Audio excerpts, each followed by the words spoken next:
pertanggungjawaban moral. Saya mau minta klarifikasi, ini tanggung jawab siapa? Bapak malu nggak sih? Apakah saya dengar permintaan maaf yang benar? Anda menyaksikan program Rosi. Kali ini dalam rangka merayakan ulang tahun Kompas TV. Menapaki perjalanan selama 13 tahun, Kompas TV terus berkomitmen menjadi televisi berita yang dapat dipercaya dan jadi panduan informasi bangsa.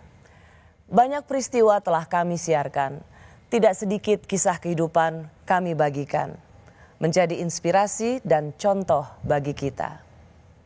Termasuk kisah kali ini tentang seorang pendidik bernama Suster Francesco Marianti. Hingga usia 90 tahun tetap aktif mendidik. Ada banyak hal tentang pendidikan, soal kedisiplinan tentu saja.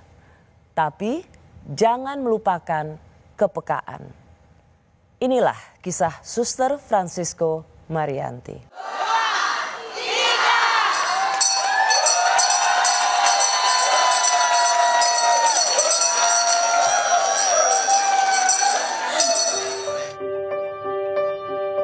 Inilah Homecoming Day Santa Ursula, Desember 2023. Bertepatan dengan Sekolah Santa Ursula Jakarta yang telah berusia 165 tahun.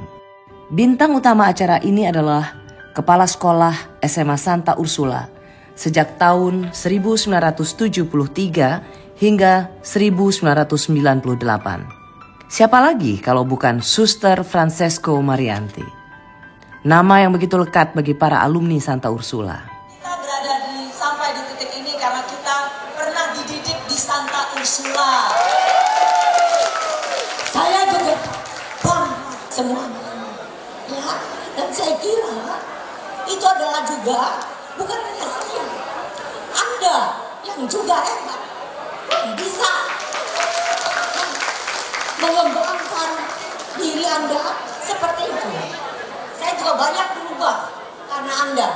Saya juga banyak bertumbuh, berkembang karena Anda semua. Secara khusus, Suster Francisco berdialog di depan alumni yang lulus SMA Santa Ursula di tahun 1960-an hingga yang ia sebut dengan cucu-cucunya. Kita sekarang Homecoming Day merayakan 165 tahun Santa Ursula. Yang kumpul di sini ada yang panggil tante, kakak, mbak. Tapi kalau buat suster, ini semua yang berkumpul adalah cucu-cucu.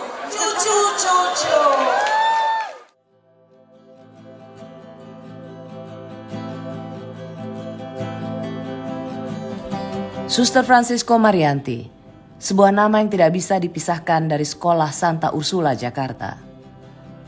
The Legend, itulah kata pertama kalau orang menyebut nama Suster Francesco. Saya datang ke Santa Ursula BSD, sekolah yang ia bangun setelah tak lagi menjabat sebagai kepala sekolah SMA Santa Ursula Jakarta. Saya menemui Suster Francesco. Ia bercerita bagaimana ia sampai pada titik seperti saat ini.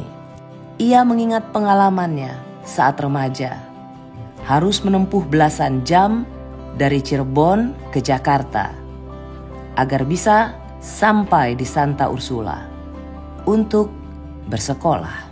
Suster adalah didikan Ursulin, bersekolah di Santa Ursula zaman suster-suster Belanda. Sampai kemudian juga suster mengabdi untuk menjadi pendidik di Santa Ursula. Suster bisa ceritakan bagaimana berawal dari dididik oleh suster-suster Belanda Ursula sampai kemudian suster mendidik anak-anak Santa Ursula. Ya jadi tadinya kan saya orang dari Cirebon. Sekolah saya dulu di Sending School. Itu sekolah Kristen, ya. SD saya di situ. Dan di situ memang waktu itu zaman Jepang. Orang tua saya selalu memberikan pilihan-pilihan kepada saya sejak saya kecil. Dan itu yang membuat saya terus menerus. Jadi kalau saya dihadapkan dengan sesuatu yang harus membuat keputusan, saya selalu apa sih sebetulnya, untuk apa, siapa yang saya layani dan sebagainya. Nah, lalu saya naik dari SD ke SMP. Saya pergi ke SMP negeri karena di situ tidak ada sekolah Katolik.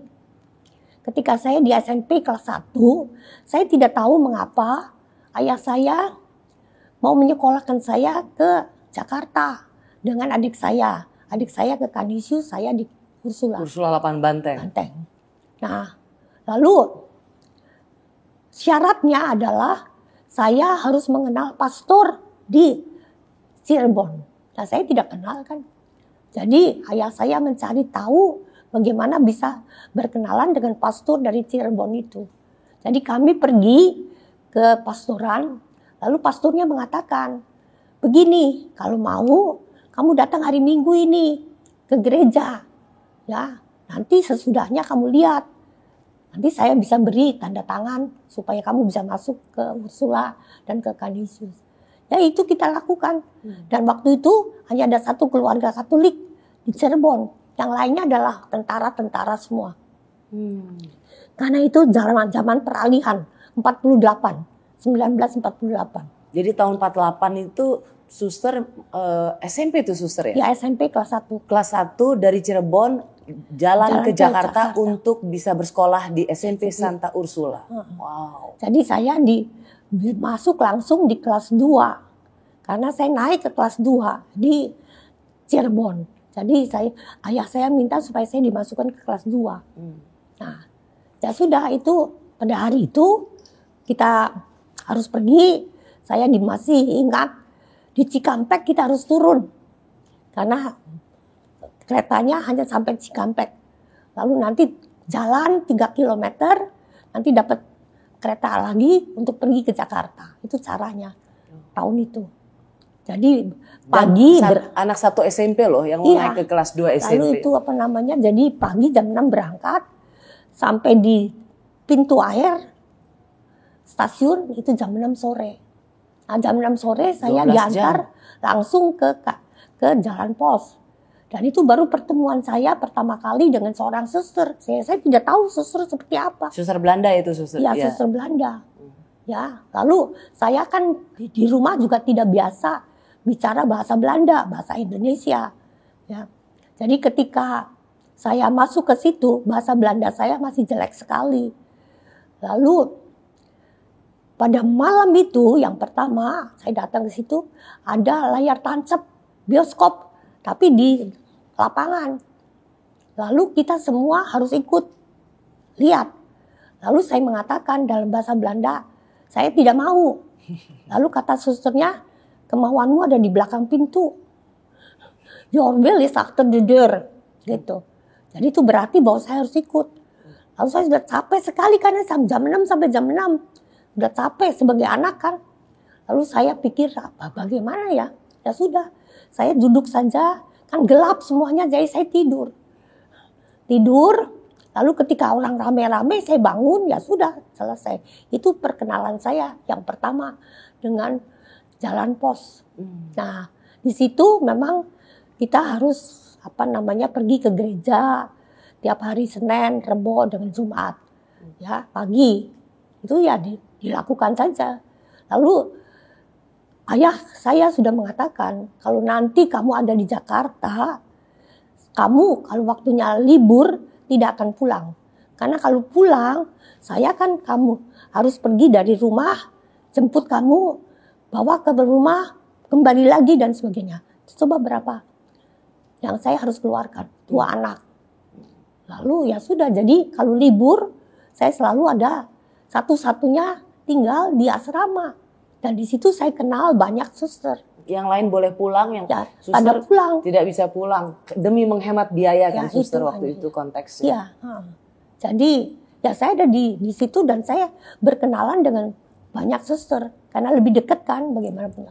Lalu saya membantu dia membersihkan ini.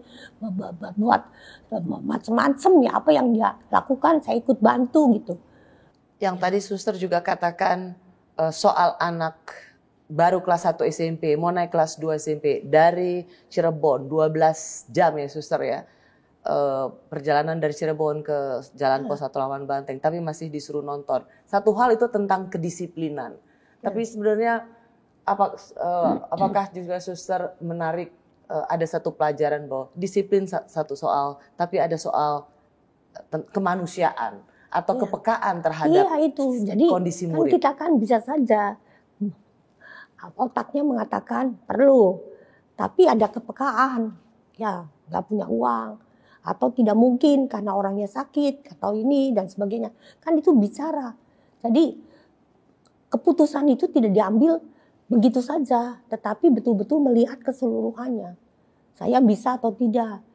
Jadi kalau anak misalnya mau pergi ke luar negeri, ya kan, tapi orang tuanya tidak memungkinkan, ya tidak bisa pergi. Saya dulu ingin main piano, ya.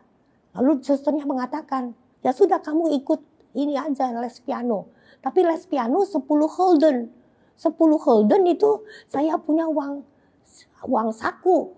Ayah saya mengatakan, ya kalau kamu memang mau, ya pakai uang saku itu untuk ambil les. Ya saya mengatakan, ya saya tidak mau dong. Karena saya kan butuh sabun, saya butuh shampoo, saya butuh ini, saya butuh nonton dan sebagainya. Jadi saya tidak lakukan. Gitu.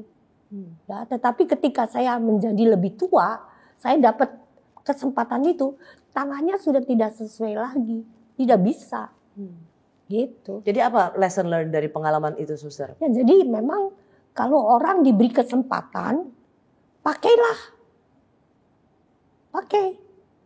Jadi kesempatan itu dipakai lalu supaya dikembangkan, supaya dirawat dan dipelihara nanti jadi. Kalau tidak ya tidak bisa kan. Jadi suster menyesal nggak pakai 10 gulden itu? Tidak, karena ya saya butuh yang lain kan. Saya tidak dapat lain. Kalau saya dapat 10 gulden tambahan, ya saya bisa ikut. Tetapi saya tidak bisa.